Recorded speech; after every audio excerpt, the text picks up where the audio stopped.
নমস্কার বন্ধুরা, গল্পকথক মিতার পরিবারে তোমাকে জানাই আবারও অনেক অনেক স্বাগত। সবকিছুর ভাগ্যে নিরালায় একটু গল্প পাঠ শোনা, তো সেই জন্যই আমি নিয়ে এসেছি আজকে একটি নতুন গল্প। আজ আমি পড়ে শোনাচ্ছি তোমাদের নরেন্দ্রনাথ মিত্রের আকাঙ্ক্ষা ছোট গল্পটি। তো চলো কথা না বাড়িয়ে শুরু করা যাক আজকের গল্প পাঠ।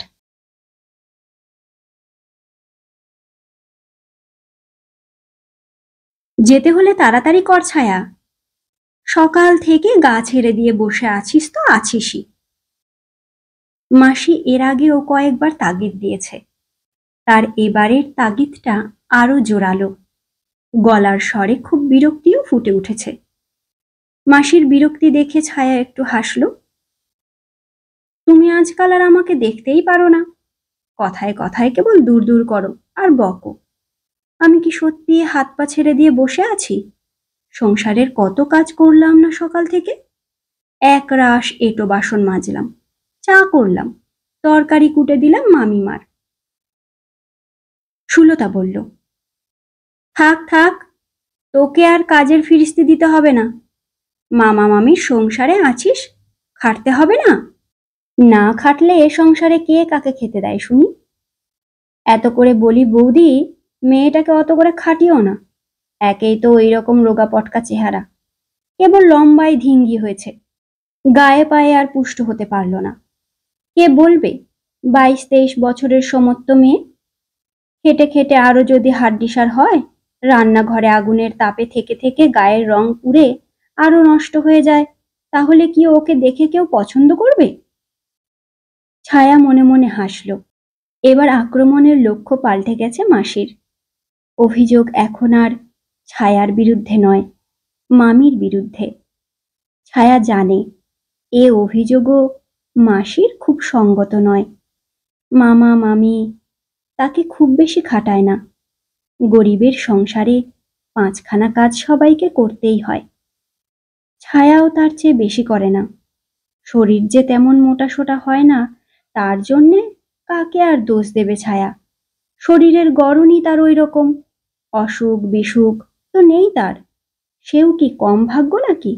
কিন্তু মাসির ধারণা, আরো বেশি করে ঘি দুধ মাছ মাংস ছায়াকে খাওয়াতে পারলে সে আরো স্বাস্থ্যবতী হতো, রূপ লাবণ্য আরো খুলে যেত।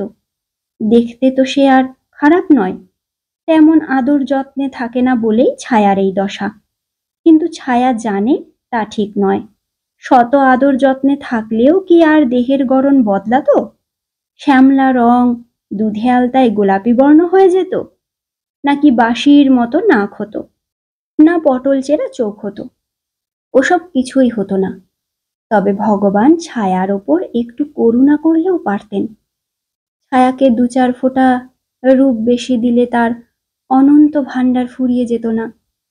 কিন্তু মন মেজাজ যখন ভালো থাকে, তখন ছোট আয়নাখানার সামনে দাঁড়িয়ে দাঁড়িয়ে নিজের চেহারা দেখে খুশি হয়ে ওঠে ছায়া। তার যা আছে তাই বা কম কিসে? চোখ দুটো যদি আরো বড় হতো, নাকটা খড়গের মতো খাড়া হয়ে থাকতো, রং আর এক পোঁচ ফর্সা হতো, তাহলে সেই ছায়া আর এই ছায়া থাকতো না, অন্য মেয়ে হয়ে যেত। তার চেয়ে যা সে নিজের বলে জেনেছে তাই যথেষ্ট। তার দাঁতের গড়ন সুন্দর, হাসলে তাকে আরো বেশি সুন্দর দেখায়। ছায়ার চুলেরও অনেক প্রশংসা করে। তার চুল যেমন লম্বায় বড়, গোছেও তেমনি মোটা। এমন মেঘবরণ চুল ধারে কাছে কোনো মেয়ের নেই। দাঁত আর চুল রূপের মধ্যে এই দুটি সম্পদ আছে বলে মাসির মনে অফুরন্ত আশা। একটু চেষ্টা চরিত্র করলেই ছায়াকে ভালো ঘরে বিদ্বান বুদ্ধিমান আর মোটা মাইনের চাকুরে বরের হাতে দিতে পারবে। শুধু মাসির কেন, ওই রকম গোপন আকাঙ্ক্ষা কি তার বঞ্ঝির মনেও নেই? 2 বছর আগে ছায়া বিএ পাশ করেছে। রেল লাইনের এপারে এই নতুন পাড়ায় ছেলেদের মধ্যেই বিএ পাশের সংখ্যা কম, মেয়েদের মধ্যে তো নেই বললেই চলে। মাসিরও তাই গর্ব, আমাদের 3 কুলের মধ্যে তুই প্রথম বিএ পাশ করলি রে ছায়া। মনে মনে যে আত্মপ্রসাদ না রয়েছে তা নয়, তবু সেটুকু গোপন করে ছায়া বলে, হ্যাঁ বন গায়ে শিয়াল রাজা। তোমার ৩ কুলেই হোক আর আমার ৩ কুলেই হোক, কেউ পড়াশুনোর দিকে যায়নি তাই পাসটাও করেনি। আজকাল কত বিএ পাস এমএ পাস ছেলে মেয়ে পথে গড়াগড়ি খায় মাসি, তা তো তুমি জানো না। যেতে যেতে সেই দুপুর, খেয়ে দিয়ে তবে তো বেরোবে ছায়ারা। কিন্তু মাসি সকাল থেকেই তাড়া দিচ্ছে, তৈরি হয়ে নে তৈরি হয়ে নে। মাসির ধারণা ২ ঘন্টা আগে যদি কলকাতায় যেতে পারে, আরো ২টো জায়গায় বেশি যেতে পারবে। পয়সা খরচ করে শুধু বেড়াবার জন্যে তো আর যাচ্ছে না মাসি, সিনেমা থিয়েটার দেখবার জন্যেও যাচ্ছে না, যাচ্ছে চাকরি বাকরির খোঁজে। এখন মাসিও বেকার, ছায়াও বেকার। যা দিনকাল, জিনিসপত্রের যা দর, তাতে দাদা বৌদির ঘাড়ে বসে ১ মাসের বেশি ২ মাস খেতে মাসির খুব লজ্জা করে। আর ছায়ার তো লজ্জার বালাই নেই। ছেলেবেলা থেকে মামা মামির দয়াতেই সে বড় হয়েছে, লেখাপড়া শিখেছে। কিন্তু পাস টাস করার পরেও যে খাওয়া পড়ার জন্যে অন্যের ওপর নির্ভর করে থাকতে হচ্ছে, তার জন্যে মনে বড় লাগে। তবে লাগলেই তো আর খালি হাতে বাড়ি থেকে বেরিয়ে যাওয়া যায় না, যেখানে খুশি সেখানে গিয়ে থাকাও যায় না। মেয়ে হয়ে জন্মেছে যে, ছেলে হয়ে জন্মালে কি আর এমন পরাধীন হয়ে থাকতে হতো ছায়াকে? মামার ঘাড়ে বসে বসে খাচ্ছে এ কথা ভাবলেই নিজের বাপ মা না থাকার কথাটা মনে পড়ে ছায়ার। দুজনেই তার খুব অল্প বয়সে মারা গেছেন। কি বাবা কি মা, কারোরই মুখ মনে পড়ে না। তাদের আদর যত্নের কোনো স্মৃতিও নেই, তাই শোকের কোনো কথাও ওঠে না। কিন্তু খাওয়া পড়ার জন্যে অন্যের ওপর নির্ভর করতে হচ্ছে, এই মনে পড়লেই বাপ মায়ের অভাব খানিকটা অনুভব করে ছায়া। তারা বেঁচে থাকলে তাদের ওপর নির্ভর করতে ছায়ার লজ্জাও হতো না, সংকোচও হতো না। কন্যা দায়ের ভারও সহজেই তাদের কাছে তুলে দেওয়া যেত। সবাই নিজেদের ছেলে মেয়েকে খাওয়ায় পড়ায় লেখাপড়া শেখায়, বয়স হলে টাকা পয়সা খরচ করে মেয়ের বিয়েও দেয়। কোন মেয়ে তার জন্যে লজ্জা পায়?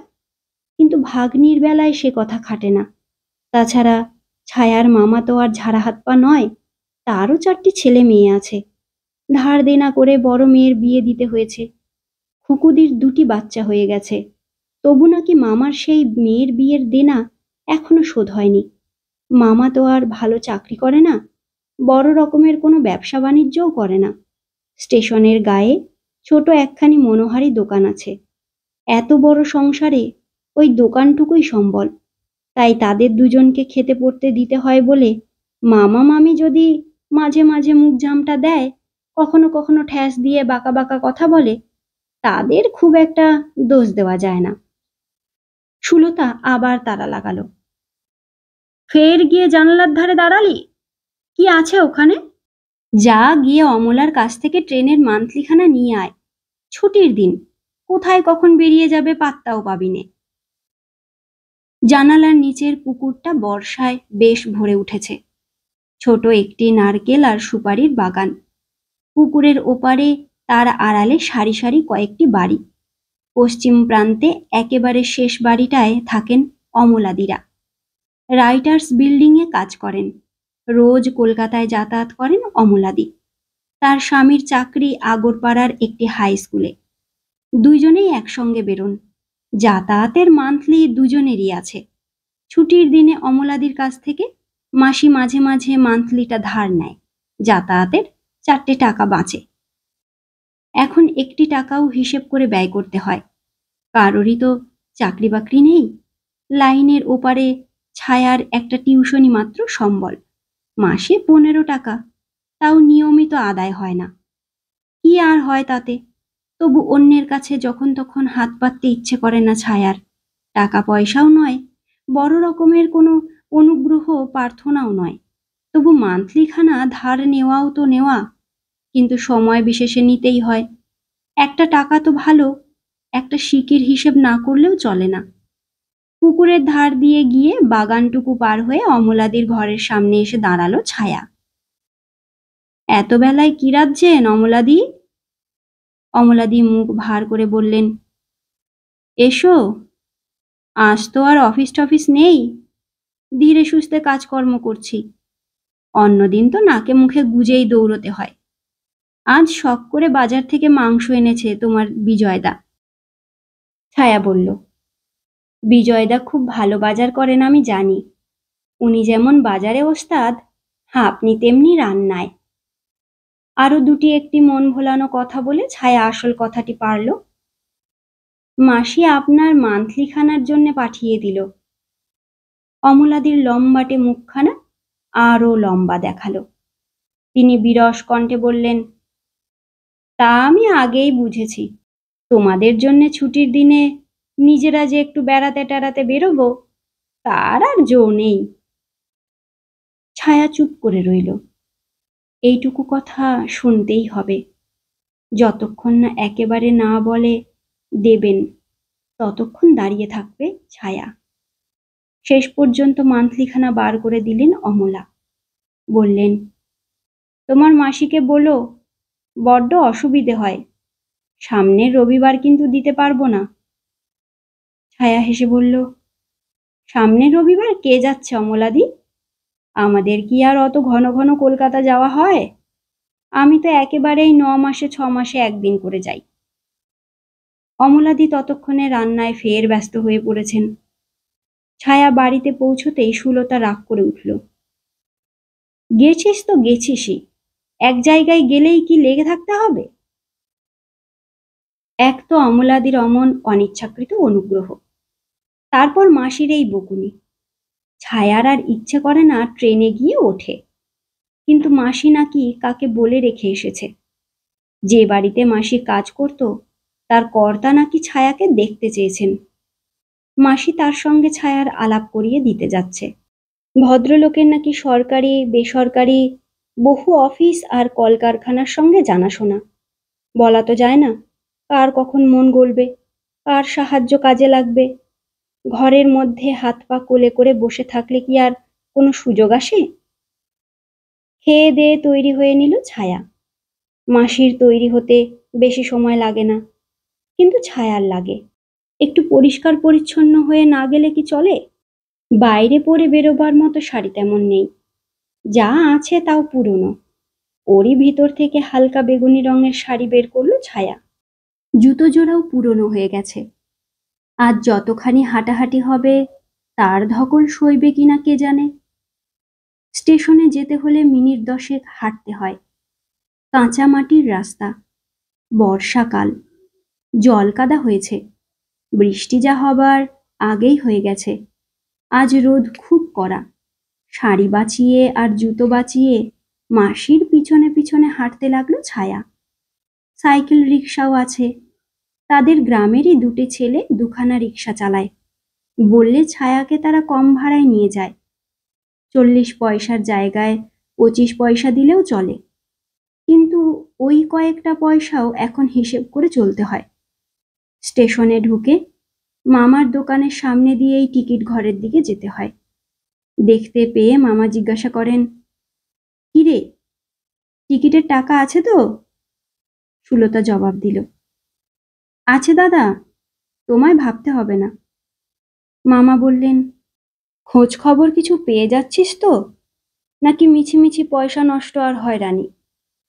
মাসি জবাব দিল, খোঁজ খবর করার জন্যেই যাচ্ছি দাদা। বাড়িতে বসে থাকলে কেউ তো আর হাতের মধ্যে কাজ বুঝে দিয়ে যাবে না। নিজে যাচ্ছিস যা, ওকে আবার টেনে নিচ্ছিস কেন? মাসি বলল, একখানা মান্থলি পেয়েছি, ওর ভাড়াটা লাগবে না। তাছাড়া বাড়িতে বসে বসে একেবারে পচে গেল। মাঝে মাঝে একটু আধটু বেরোনোও ভালো, চোখ মুখ ফোটে, একজন ভদ্রলোকের সঙ্গে দুটো কথা বলতে শেখে। মামা আর কিছু বললেন না, দোকানের মালপত্র গুছিয়ে রাখার দিকেই মন দিলেন। ট্রেনে ভিড় থাকলেও বসবার জায়গা পেয়ে গেল ছায়া। এ কামরায় তাদের নিজেদের গ্রামের লোক কেউ নেই দেখে ভালো লাগলো। চেনা কেউ থাকলে নিশ্চয়ই জিজ্ঞাসা করত, কোথায় যাচ্ছ, কেন যাচ্ছ? কৈফিয়ত দিতে দিতে প্রাণ অস্ত। মাসির আবার পান খাওয়ার অভ্যাস। বসবার জায়গা পেয়েই থলির ভিতর থেকে পানের ডিপাটি বের করে খুলে বসেছে। চেনা পথ, চেনা গাছপালা, স্টেশনগুলির নাম সব মুখস্থ হয়েছে ছায়ার। তবু চলন্ত ট্রেনের জানালা দিয়ে তাকিয়ে থাকতে তার মনে হলো যেন নতুন এক দুনিয়া দেখতে পাচ্ছে সে। কিন্তু দেখবার কি জো আছে? মাসি বক বক করতে শুরু করেছে। তার জীবন কথা আর ফুরোয় না, সবই পুরনো কথা। শুনতে শুনতে ছায়ার মুখস্থ হয়ে গেছে। তবু ছায়াকে সেসব শোনানো চাই। বিধবা হওয়ার পর দাদার ঘাড়ে বসে খুব কম দিনই খেয়েছে মাসি। কলকাতায় গিয়ে রাঁধুনিগিরি করেছে, হাসপাতালে দাইয়ের কাজ করেছে, ভদ্রলোকের বাড়িতে বাচ্চা ছেলে মেয়ে রেখেছে। কোনো কোনো মাসে 200-300 টাকা রোজগার করেও তার দাদাকে দিয়েছে মাসি। দাদা যে বাড়ি করেছে তাতে তারও দান আছে। সেই চক্ষু লজ্জাতেই তো এখনো একখানা ঘর বোন আর ভাগ্নিকে ছেড়ে দিয়েছে দাদা। নইলে ওই ঘর দাদা কাউকে ভাড়া দিয়ে টাকা আয় করত। সংসারে ছায়া ছাড়া আর তো কোনো বন্ধন নেই মাসির। ছায়ার জন্যেই সংসারে সে আটকে আছে। ছায়া যখন চলে যাবে। মাসির কথায় বাধা দিয়ে ছায়া হেসে বলল, হ্যাঁ মাসি, আমিও যাচ্ছি আর তুমিও মুক্ত হচ্ছ। মাসি বলল, যাবি নে তুই কি চিরদিন আমার ঘাড়ে পড়ে থাকবি নাকি? তোরও তো সংসার হবে, স্বামী হবে, ছেলে মেয়ে হবে।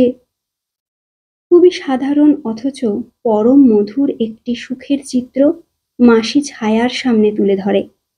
সেই ভবিষ্যৎ কখনো মনে হয় খুবই কাছের, কখনো মনে হয় দূর দূরান্তের। তাকে কোনোদিন ছায়া হাত দিয়ে ছুঁতে পারবে কিনা কে জানে। তেমন দিন যদি আসেই, মাসি তুমি থাকবে তো আমার কাছে? তোমার নাতি নাতনিকে মানুষ করবে তো? পরের ছেলে মেয়ে পালবার পুষবার আর দরকার হবে না। মাসি বলল, দূর, জামাইয়ের বাড়িতে লাগাবাদা থাকলে কি মান থাকে? আমি মাঝে মাঝে গিয়ে তোদের দেখে আসব। কোনো কোনো দিন ভাবি কি জানিস, হাসপাতালে কত লোক ছেলে মেয়ে রেখে যায়। কেউ কেউ ইচ্ছে করে বাচ্চা ছেড়ে দিতেও চায়। তার একটিকে তুলে নিয়ে গোড়া থেকে পেলে পুষে বড় করি। নিজের পেটে কোনো ছেলে মেয়ে হয়নি বলে মাসির মা হবার স্বাদ যেন আর যেতে চায় না। ছায়া কৌতুক করে বলে, নাও না মাসি, আর একটা বাচ্চা মেয়েকেই তুমি নাও। এবার কিন্তু সুন্দর ফুটফুটে মেয়ে বেছে নেবে। আমার মতো কালো কুৎসিত যেন আর নিও না। সুন্দর হলে আর বিয়ের ভাবনা ভাবতে হবে না তোমায়। মাসি বলল, ইস, কে বলে তুই কালো? কে বলে তুই কুৎসিত? আমার মেয়ের মতো মেয়ে কটি আছে সংসারে? এমন শান্ত সুন্দর স্বভাব কজনের আছে? তোকে যে পাবে তার বহু ভাগ্য। ছায়া নিজের মনেই হাসে। কেবল সেই ভাগ্যবান মানুষটিকে কেউ হয়তো কোনোদিন চোখের সামনেই দেখতে পাবে না। দমদম স্টেশনে নামলো দুজনে। প্ল্যাটফর্ম থেকে বেরিয়ে এসে ছায়া বলল, মাসি, এই দমদম রোডের কাছে আমার এক বন্ধু আছে। আমরা একসঙ্গেই কলেজে পড়তাম। ওর বিয়েতে যেতে পারিনি, ঠিকানা দিয়ে আমাকে চিঠি লিখেছে। বারবার করে বলে দিয়েছে কলকাতায় এলে যেন অবশ্যই ওদের বাড়িতে যাই। বিথিকাদের বাড়িটা আগে হয়ে যাব?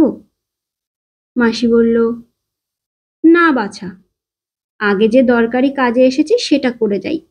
তারপর যত পারো তুমি বন্ধু বান্ধবদের সঙ্গে দেখা করো। রবিবারের বাজার, ভদ্রলোক যদি কোথাও বেড়াতে টেড়াতে বেরিয়ে যান, তার সঙ্গে কি তো আর দেখা হবে না? এত কষ্ট করে আসাটাই মাটি হয়ে যাবে তখন। ভদ্রলোক থাকেন বেলগাছিয়ার ইন্দ্রবিশ্বাস রোডে, দমদম থেকে অনেকটাই দূর। মাসি বলল, কি করবি? হেঁটে যেতে পারবি না রিক্সা করব? রিক্সা যে করবে পয়সা লাগবে না? তা তো লাগবেই, 12 আনার কমে কেউ রাজি হবে না। ছায়া বলল, ওরে বাবা, তার চেয়ে চলো হেঁটেই যাই। পারবি তো হাঁটতে? তুমি যদি পারো তবে আমিও পারবো। ছায়া কিছুতেই মাসিকে রিক্সা করতে দিল না। হেঁটে হেঁটে এলো ইন্দ্রবিশ্বাস রোডে। এখানকার সুরেন দত্তের কথা মাসির কাছে আগেও শুনেছে ছায়া। কিছুদিন আগেও ওদের বাড়িতে মাসি 2 মাস কাটিয়ে গেছে। ওর নাতি হয়েছে, সেই বাচ্চাকেই রাখত। বাচ্চা আর তার মা কেউ সুস্থ ছিল না। মাসি দিন রাত তাদের সেবা করত। মাইনের বেলায় সুরেনবাবু কৃপণতা করেননি। তাছাড়া তার বাড়ির সবাই তার সঙ্গে বাড়ির লোকের মতোই ব্যবহার করেছেন। আসার সময় মাসিকে কাপড় দিয়েছেন, বকশিস দিয়েছেন, কোনো দরকার টরকার পড়লেই আসতে বলেছেন।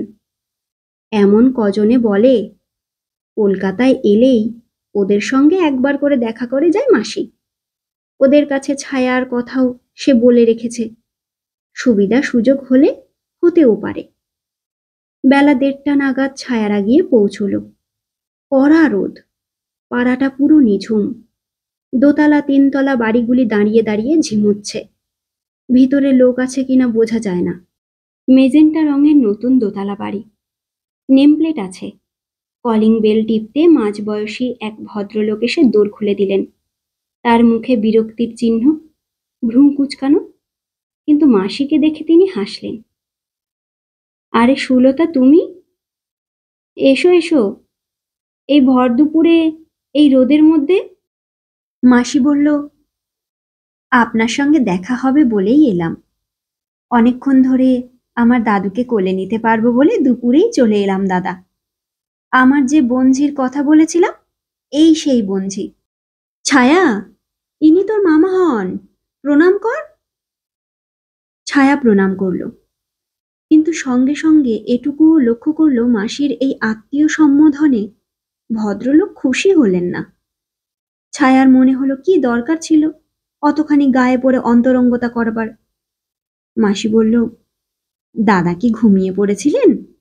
অসময়ে এসে ঘুম ভাঙিয়ে দিলাম। সুরেনবাবু বললেন, না না, কাগজপত্র দেখছিলাম। তুমি যাও, ভিতরে যাও সুলতা, মেয়েরা খাচ্ছে। মাসি তবু গেল না। বঞ্ঝির আরো একটু পরিচয় দেওয়ার জন্য সে ব্যস্ত। ছায়া বিএ পাশ করেছে, জানেন দাদা? সুরেনবাবু বললেন, ও তাই নাকি? বেশ বেশ। ছায়ার মনে হলো ওর দায়ের বঞ্ঝির বিএ পাশ করেছে শুনে উনি যেন একটু অবাকই হলেন। মাসি হেসে বলল, এখন চাকরি খুঁজে বেড়াচ্ছে দাদা। সুরেনবাবু নৈর্ব্যক্তিক সুরে বললেন, বহু ছেলেমেয়েরাই তো তাই খুঁজছে সুলতা, কিন্তু কাজ আর কোথায়। সুলতা বলল, আপনি ইচ্ছা করলে পারেন দাদা, আপনাদের অফিসে। তাছাড়া আরো কত অফিস আছে আপনার জানাশোনা। সুরেনবাবু এমনভাবে হাসলেন যেন সুলতা এক অসম্ভব প্রস্তাব করছে। তারপর ছায়াকে জিজ্ঞাসা করলেন, তুমি এমপ্লয়মেন্ট এক্সচেঞ্জে কার্ড করিয়েছ? ছায়া বলল, হ্যাঁ, 3 বছর আগে করিয়ে রেখেছি। সুরেনবাবু বললেন, ওইভাবেই চেষ্টা করে যেতে হবে। মাসি মধুর লজ্জিত ভঙ্গিতে হেসে বলল, ওর জন্যে আরো একটি জিনিস খুঁজছি দাদা। একটু বিস্মিত হয়ে সুরেনবাবু বললেন, কি ব্যাপার? সুলতা আবদারের ভঙ্গিতে বলল, একটি ছেলে আমাকে জোগাড় করে দিতে হবে। বেশি কিছু চাইনি, মেয়ে তো আমার বিএ পাশ করেছে, ছেলেটি এমএ পাশ হলেই তবেই মানায়। আর মোটামুটি খেয়ে পড়ে থাকতে পারে, তাহলেই হলো। সুরেনবাবু হাসছিলেন। মাসির তো লজ্জা নেই, কিন্তু সেই হাসি দেখে লজ্জা পাচ্ছিল ছায়া। সুরেনবাবুর মতো লোক ছায়ার পাত্র খুঁজে দেবেন, এমন অসম্ভব অবিশ্বাস্য ব্যাপার ঘটে নাকি পৃথিবীতে? মাসির যদি কোনো কাণ্ডজ্ঞান থাকে। তারপর মাসি ছায়াকে ওদের খাওয়ার ঘরে নিয়ে গেল। সেখানে ডাইনিং টেবিলে শাশুড়ি আর বউ খেতে খেতে গল্প করছিলেন, আর একটি লম্বা বড় সড় স্ত্রীলোক তাদের পরিবেশন করছে। ঘরে ঢুকে মাসি অন্তরঙ্গ সুরে বলল, এই যে বৌদি, এত বেলাতে আপনাদের খাওয়া হয়নি? কি করছিলেন এতক্ষণ? মাসির বৌদি দেখতে ছোটখাটো মহিলা, বয়স কত হয়েছে আন্দাজ করা শক্ত। চুল পাকেনি, দাঁতও পড়েনি। খেতে খেতে তিনি মাসিকে অভ্যর্থনা জানালেন। আরে এসো এসো, পিছনে ওটি কে? মাসি বলল, আমার সেই বঞ্ঝি বৌদি। ছায়া, প্রণাম কর বৌদিকে। আর উনি হলেন তোর বৌদিদি। কেমন সুন্দর দেখছিস, এমএ পাস, রূপে লক্ষ্মী, গুণে সরস্বতী। ছায়া মাসির বৌদিটিকে প্রণাম করতে যাচ্ছিল। তিনি বাধা দিলেন, ও কি ও কি, খেতে খেতে তোমার প্রণাম নিতে পারবো না, নিলে বা হাতে আশীর্বাদ করতে হবে। সকৌতুকে হেসে উঠলেন ভদ্রমহিলা। মাসি বলল, বৌদি, আপনার বাঁ হাতের আশীর্বাদের দামই লাখ টাকা, হাত ঝাড়লেই তো পর্বত। ভদ্রমহিলা প্রণাম নিলেন না, কিন্তু টেবিলের তলা থেকে মাথা বের করে আনতে গিয়ে খামোখাই একটা গুঁতো খেল ছায়া। মহিলাটি বললেন, আহা, লাগলো নাকি? তার বৌমা ছায়ার দিকে তাকিয়ে একটু হেসে বললেন, বসো এখানে। পাশের চেয়ারটি দেখিয়ে দিলেন তিনি। এদিকে ওদিকে সারি সারি অনেকগুলি চেয়ার। ছায়া তার ঠিক পাশে বসল না, দুখানা চেয়ার বাদ দিয়ে বসল। বউটি বেশ সুন্দরী, ফর্সা টুকটুকে রং। মহিলাটি বললেন, সুলতা, তুমিও বসো, লজ্জা কিসের তোমার? বসোই না। মাসি বলল, না বৌদি, আমি বসবো না। আমার ছায়াকে যে আপনারা আদর করেছেন, তাই আমার ভাগ্য। লেখাপড়ায় খুব ভালো ছিল, কোনোদিন পরীক্ষায় ফেল করেনি, এখনো বইয়ের পোকা। গল্পের বই পেলে রাত দিন সব ভুলে যায়। ওদের খাওয়া হয়ে গিয়েছিল। উঠে বেসিনে ওরা হাত মুখ ধুয়ে এলেন। তারপর মাসি আর ছায়াকে খাওয়াবার জন্য খুব ব্যস্ত হয়ে পড়লেন। কি খাবে সুলতা? আমরা খাওয়া দাওয়া করেই বেরিয়েছি বৌদি, আমাদের জন্য ভাববেন না। তাই কি হয়? এই ভর দুপুরবেলায় গৃহস্থের বাড়িতে এসে তোমরা না খেয়ে থাকবে? মহিলাটি পরিবেশনকারিণীকে বললেন, প্রভা, ওদের আম কেটে দাও, ফ্রিজ থেকে সন্দেশ বার করো। মাসিও শেষ পর্যন্ত খেতে বসল। সন্দেশগুলি দেওয়ার সময় মহিলাটি বললেন, শুক্লার, আমার বৌমার হাতের তৈরি, খেয়ে দেখো তো সুলতা, কেমন হয়েছে? মাসি বলল, চমৎকার, কিন্তু দাদু ভাইকে দেখার জন্য আমার প্রাণ যে ছটফট করছে। মহিলাটি হেসে বললেন, ওপরে বাপের কাছে শুয়ে দিবানিদ্রা দিচ্ছে, চলো দেখবে চলো। দোতলাতেও সারি সারি খানচারেক ঘর। একটি ঘরের ভিতর মাসি নিজেই গিয়ে ঢুকে পড়ল। সঙ্গে সঙ্গে ওরাও ঢুকলেন। খাটের ওপর একটি সুদর্শন যুবক কাত হয়ে ঘুমোচ্ছেন। তা দেখে ছায়া আর ভিতরে ঢুকল না। একটি ফুটফুটে বাচ্চা ছেলে তার পাশে চিত হয়ে শুয়ে হাত পা নাড়ছে। মাসি খাটের কাছে এগিয়ে গিয়ে বলল, দাদু ভাই তো ঘুমোচ্ছে না বৌদি, দিব্যি খেলা করছে। আর দেখুন কেমন পিট পিট করে তাকাচ্ছে, আমাকে ঠিক চিনতে পেরেছে।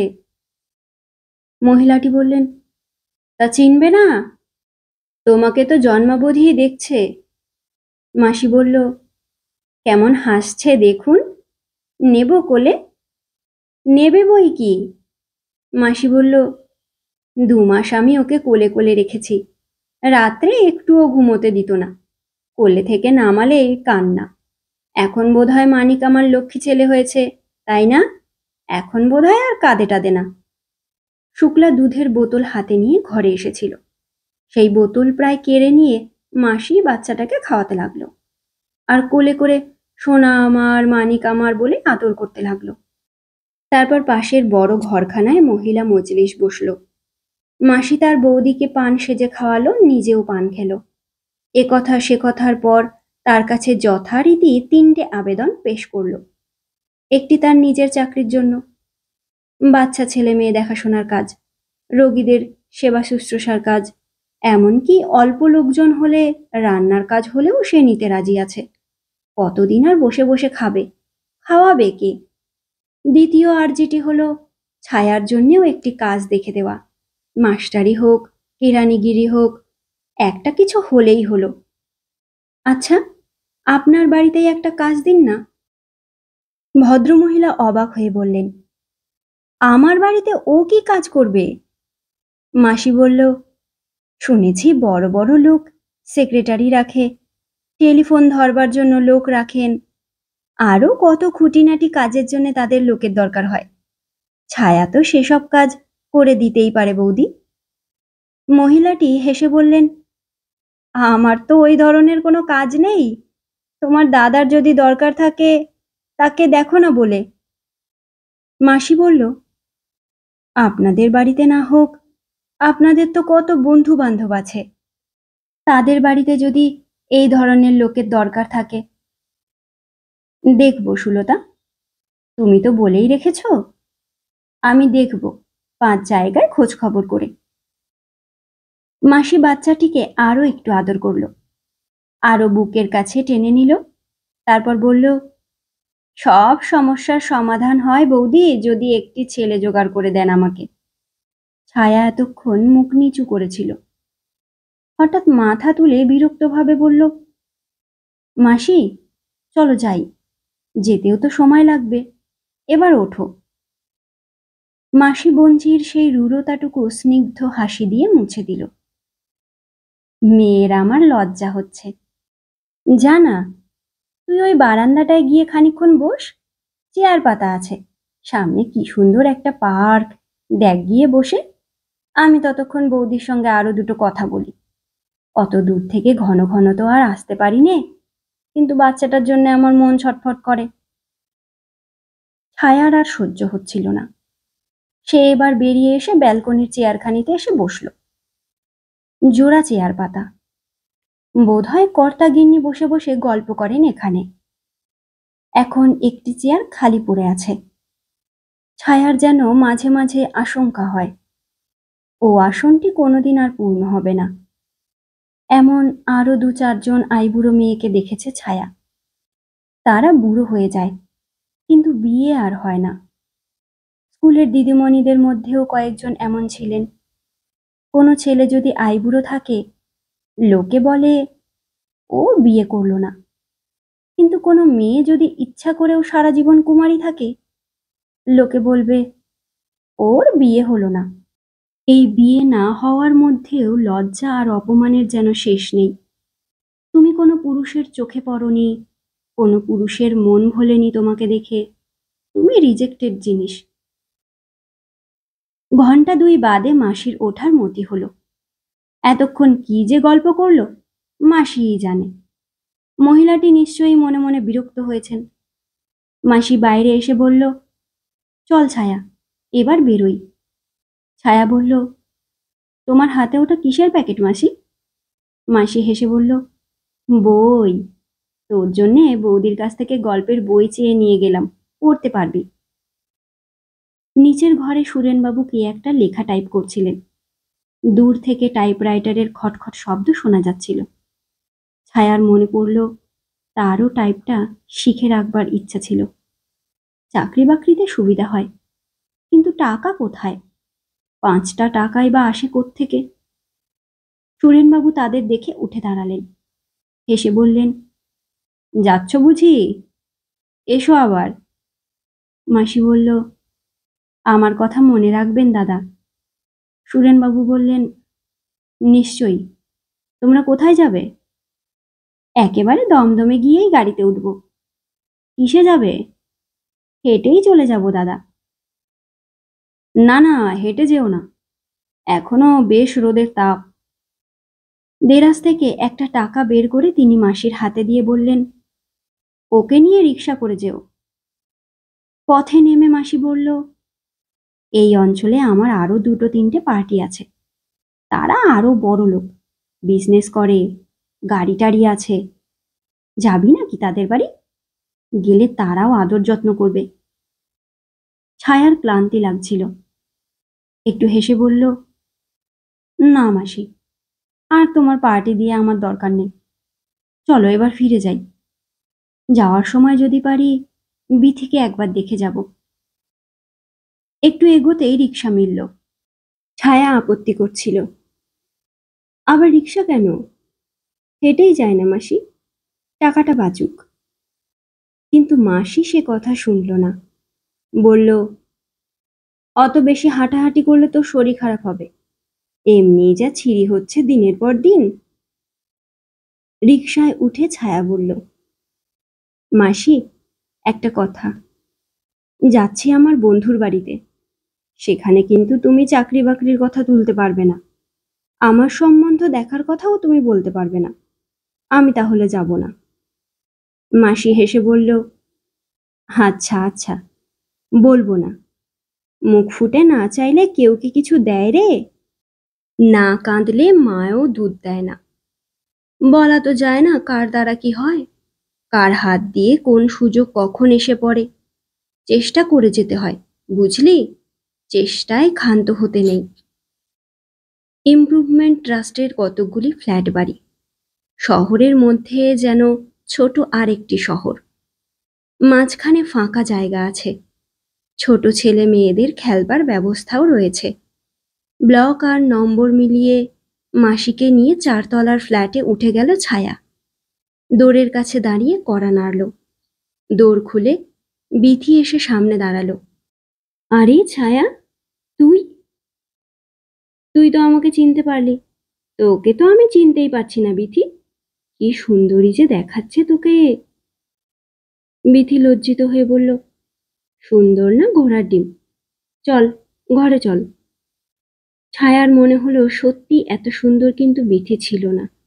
তার চেয়ে সামান্য একটু ফর্সা, মুখ চোখের শ্রীছাঁদ হয়তো আরো একটু ভালো, কিন্তু শাড়ি গয়নায় শাঁখায় সিঁদুরে কি অপূর্বই না ওকে দেখাচ্ছে। মাসির সঙ্গে সহপাঠিনীর পরিচয় করিয়ে দিতে বিথি তাকে প্রণাম করল। ও বাড়িতে মাসি কেবল মাথা নুইয়ে নুইয়ে পায়ের ধুলো নিয়েছে। এখন একটি জায়গায় সে প্রণামও পেল। বিধবা শাশুড়ি আছেন বিথির, তার সঙ্গে মাসির আলাপ করিয়ে দিল বিথি। তিনি বললেন, আসুন, আমরা ও ঘরে গিয়ে বসি, ওরা গল্প টল্প করুক। তিনি মাসিকে পাশের ঘরে নিয়ে গেলেন। একা পেয়ে বিথি ছায়াকে জড়িয়ে ধরল। সত্যি, তুই যে আসবি ভাবতেই পারিনি। তুই আমার কলেজের প্রথম বন্ধু, মনে আছে সেই প্রথম দিনের আলাপের কথা? ছায়া বলল, আমার সবই মনে আছে। তোরই এখন ভোলবার দিন বিথি। খাট, আলমারি, ড্রেসিং টেবিলে সাজানো ঘর, কাঁচের আলমারিতে বই, দেয়ালে বিথি আর ওর স্বামীর ফটো, প্রসন্ন পরিতৃপ্ত স্বাস্থ্যবান এক যুবক। ছায়া বলল, কেবল ফটোই দেখছি, জলজ্যান্ত মানুষটি কই? তাকে কোথায় লুকিয়ে রাখলি? বিথি হেসে বলল, তোর ভয়ে সিন্ধুকে ভরে রেখেছি। জানা ছিল না তুই আসবি। উনি গেছেন চেতলায় একজন বন্ধুর সঙ্গে দেখা করতে। ফিরতে ফিরতে রাত হবে, তাতে কি, তুই আজ থাকবি আমাদের এখানে। ছায়া একটু হেসে বলল, হুম। তোর নতুন পদবি যেন কি হলো? সরকার, তাই না? ভট্টাচার্য থেকে সরকার, জাতের দিক থেকে এক ধাপ নামলি। বিথি হেসে বলল, ওসব ওঠানামায় আমরা বিশ্বাস করি নে। ছায়া বলল, শুনেছি 1 বছর আগে রেজিস্ট্রি করেছিলি। বিথি হেসে বলল, কার কাছে শুনেছিস? যার কাছেই শুনে থাকি, তুই তো আর বলিসনি। এই তো বন্ধুত্ব। বিথি বলল, ওর বারণ ছিল যে। কি করেন তোর স্বামী? এজি বেঙ্গলে কাজ করেন। অফিসার? না রে, ইউডি ক্লার্ক। খুব স্ট্রাগল করে মানুষ হয়েছেন। গোড়ার ইতিহাসটা আমাদের মতোই। বিথিদের ইতিহাস ছায়া জানে। নৈহাটির সরু গলির সেই পুরনো একতলা ভাড়া বাড়িতে কলেজ ফেরত কতদিন গিয়ে আড্ডা দিয়েছে ছায়া। ঘর তো নয়, ছোট ছোট দুটি খুপড়ি। তার চেয়ে ছায়ার মামার বাড়ির অবস্থা অনেক ভালো। বিথির বাবা কোনো এক দোকানে কাজ করেন, আবার যজমানিও করেন। বিথি টিউশনি করত, যখন যা পেত তাই করত। অনেকগুলি ভাই বোন, কি করে যে চলতো ভগবানই জানেন। খুবই ভালো মেয়ে ছিল বিথি। সেই ভালো মেয়ে কি করে যে গোপনে গোপনে আরেকটি ছেলেকে ভালোবাসলো, ভালোবাসার প্রতিদান পেল, সে এক রহস্য। ছায়া বলল, এইসব জিনিসপত্র তোর বাবা, মানে মেসোমশাই দিয়েছেন নাকি? খেপেছিস? বাবা অত টাকা কোথায় পাবেন? তার কাছ থেকে আমি কিচ্ছু নিইনি। বলেছি তুমি শুধু আশীর্বাদ করো, তাই যথেষ্ট। এসব যা দেখছিস কিছু উনি নিজে করেছেন, বাকি সব আমার ভাসুরের। পরের ধনে পোদ্দারি, বুঝলি? এই পোদ্দারির মধ্যেও যে সুখ আছে তা ওর হাসি দেখে বুঝতে পারলো ছায়া। কিন্তু কি করে আলাপ হলো রে? কিভাবে কাছে গেলি?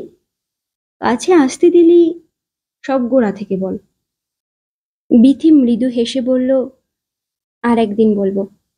সব কি আর বলা যায়? যখন হবার হয়েই যায়। ছায়া মনে মনে বলল, তা ঠিক, যখন হবার হয়েই যায়। যার হবার হয় তার হয়েই যায়, যার হয় না আবার তার কোনোদিনই হয় না। বিধি নিজের হাতে হালুয়া তৈরি করলো, চা করলো, কিছুতেই না খাইয়ে ছাড়ল না। সন্ধ্যার কিছু আগে বন্ধুর হাত থেকে ছাড়া পেল ছায়া। সকালের খবরের কাগজটা মেঝেই লুটাচ্ছিল। ছায়াই সেটা তুলে নিয়ে বলল, ভাই তোর কাগজটা দিবি? আজ সকালে কাগজ আর রাখা হয়নি, পড়াও হয়নি। বিথি বলল, ও মা, নিয়ে যা। একটা খবরের কাগজ নিবি, তার আবার চাইতে হয় নাকি? টিকিট কাটার আগে ছোট ভাইপো ভাইজিদের জন্যে 1 টাকার শরবতি লেবু কিনে নিল মাসি। সামনে এসে হাত পেতে দাঁড়ালে কিছু তো দিতে হবে। তারা তো আর বুঝবে না তাদের পিসি এখন বেকার। গাড়িতে উঠে বসবার জায়গা করে নিয়ে মাসি বলল, মেয়েটি তো বেশ, আর ওর ভাগ্যও খুব ভালো। ছায়া জানে বিধির শুধু ভাগ্য নয়, পুরস্কারও আছে। ও নিজেই নিজের ভাগ্যকে গড়ে তুলেছে। বাড়ি পৌঁছতে পৌঁছতে রাত 8টা। ইন্দ্রপুরী থেকে আবার সেই দরিদ্রদের পাড়া। ছোট বড় টালির ঘর, বাঁশের বেড়া, কাঁচা মাটির ভিত। মাঝে মাঝে দুটি একটি একতলা পাকা বাড়িও আছে, কিন্তু সে বাড়িগুলি প্রায় অসম্পূর্ণ। যারা ধার দেনা করে আরম্ভ করেছে তারা কেউই শেষ করতে পারেনি। আলো নেই, রাস্তা নেই, প্ল্যান কিছুই নেই। যে যেখানে পারে মাথা গুঁজবার ঠাঁই করে নিয়েছে। নিজেদের ঘরে ঢুকে হেরিকেনটি জ্বেলে নিল ছায়া। পোশাকি শাড়িখানা ছেড়ে আটপৌরে আধ ময়লা শাড়িখানা পরল। মামা আর মাসির কথোপকথন কানে গেল। কিরে, কিছু হলো? সঙ্গে সঙ্গে কি হয় দাদা, খোঁজ খবর নিয়ে এলাম, বলে টলে এলাম। মামা বললেন, মিছিমিছি কেবল পয়সা নষ্ট, দুদিনের বাজার হয়ে যেত ওই টাকায়। ছায়া মামিকে জানিয়ে দিল আজ রাত্রে সে আর কিছু খাবে না, খেয়ে এসেছে বন্ধুর বাড়ি থেকে। মনে মনে ভাবলো, মামার একবেলার অন্ন আমি বাঁচিয়ে দিলাম। সত্যি, বিথি বেশ একটি বর জুটিয়ে নিয়েছে। ভালোবেসেছে বলে যাকে তাকে ভালোবাসেনি, যোগ্য পাত্রকেই ভালোবেসেছে। আর ছায়া, এতকালের মধ্যে সেও কাউকে দেখতে পেল না, কারো চোখেও সে পড়ল না। রাস্তাঘাটে চলার সময় বুড়োরা শুধু ড্যাব ড্যাব করে তাকিয়ে থাকে, আর দুটো একটা অশিক্ষিত অপদার্থ ছোকরা গ্রাম্য ভাষায় ইয়ার্কি মারতে আসে। এই পর্যন্ত। ছায়ার মনে পড়ল তার বিয়ে নিয়ে মামা কি মাসির যত দুশ্চিন্তা সব মনে মনে আর মুখের কথায়। কেউ ভরসা করে একটা সম্বন্ধ আনতে পারেনি। টাকা জোগাবে কে? মামা বাড়ি করে সর্বশান্ত, মাসির কাজ কখনো থাকে কখনো থাকে না। 2-4 টাকা যদিও বা পায়, যখন কাজ থাকে না বসে বসে খেয়ে তা ফুরিয়ে ফেলে। দূর ছাই, কি হবে ওসব কথা ভেবে? যে ভাবনার কোনো কূল কিনারা নেই, সেই অকুল সমুদ্রে কি হবে সাঁতার কেটে? বিথির কাছ থেকে চেয়ে আনা কাগজখানা খুলে বসলো ছায়া। রাজনৈতিক খবর কিছু পড়ল না। প্রথম দেখল চাকরির বিজ্ঞাপনের পাতাটা। রোজই দেখে, বেছে বেছে 2-1খানা করে অ্যাপ্লিকেশনও করে। টিউশনির টাকার বেশিরভাগ অ্যাপ্লিকেশন টাইপ করাতে আর ডাক টিকিট কিনতেই খরচ হয়ে যায়। এ পর্যন্ত 1খানা চিঠিরও জবাব আসেনি। কোনো ইন্টারভিউর কল টলও কিচ্ছুই না, তবু দরখাস্ত করে যেতে হয়। ছায়া লক্ষ্য করে দেখল আজ কাগজে চাকরির বিজ্ঞাপন অল্প, একটিও দরখাস্ত করার মতো নয়, কিন্তু পাতার পর পাতা পাত্র পাত্রীর বিজ্ঞাপন। পাত্রের চাহিদাই বেশি, পাত্রীর চাহিদা কম। একটির পর একটি পড়ে যেতে লাগলো ছায়া। কোনোটা দুবার করেও পড়ল। বেশ সময় কাটে, গল্প উপন্যাসের চেয়ে কম ইন্টারেস্টিং নয়। হঠাৎ কি খেয়াল হলো ছায়ার। তারপর তাকের ওপর থেকে কাগজ আর সস্তা ফাউন্টেন পেনটা নিয়ে এলো পেরে। নতুন এক আবেদনপত্র রচনা করতে বসল। মাসি বিছানা পেতে শুয়ে পড়ল। একবার তাড়া দিল ছায়াকে, কি লিখছিস বসে বসে? কাল লিখলেও হবে। আয়, শুবি আয়। ছায়া বলল, তুমি ঘুমোও মাসি, আমি একটু বাদেই যাচ্ছি। কোন বিজ্ঞাপনের জবাব দেওয়া যায়? আজে বাজে জায়গায় চিঠি লিখে লাভ কি? মারই তো হাতি, লুঠি তো ভাণ্ডার। ১,৫০০ টাকার মাইনের একজন ইঞ্জিনিয়ার একটি সুন্দরী শিক্ষিতা পাত্রী চেয়েছেন। তিনি স্বপ্রতিষ্ঠিত, কলকাতায় বাড়ি আছে, গাড়ি আছে। মেয়ে পছন্দ হলে কোনো দাবি দাওয়া নেই, যাতে মিলে যাচ্ছে। বাকিটুকু ছায়া কলমের মুখে মিলিয়ে দিতে লাগলো। মেয়ে অতি রূপবতী, উচ্চশিক্ষিতা, গৃহকর্মে নিপুণা। তার দাঁত আর চুলের তুলনা নেই। রূপ যৌবন সম্পন্ন স্বাস্থ্যবান একটি যুবকের ছবি চোখের সামনে রেখে ছায়া বিজ্ঞাপনদাতাকে চিঠি লিখতে লাগলো। জীবনে বোধহয় এই প্রথম তার প্রেমপত্র।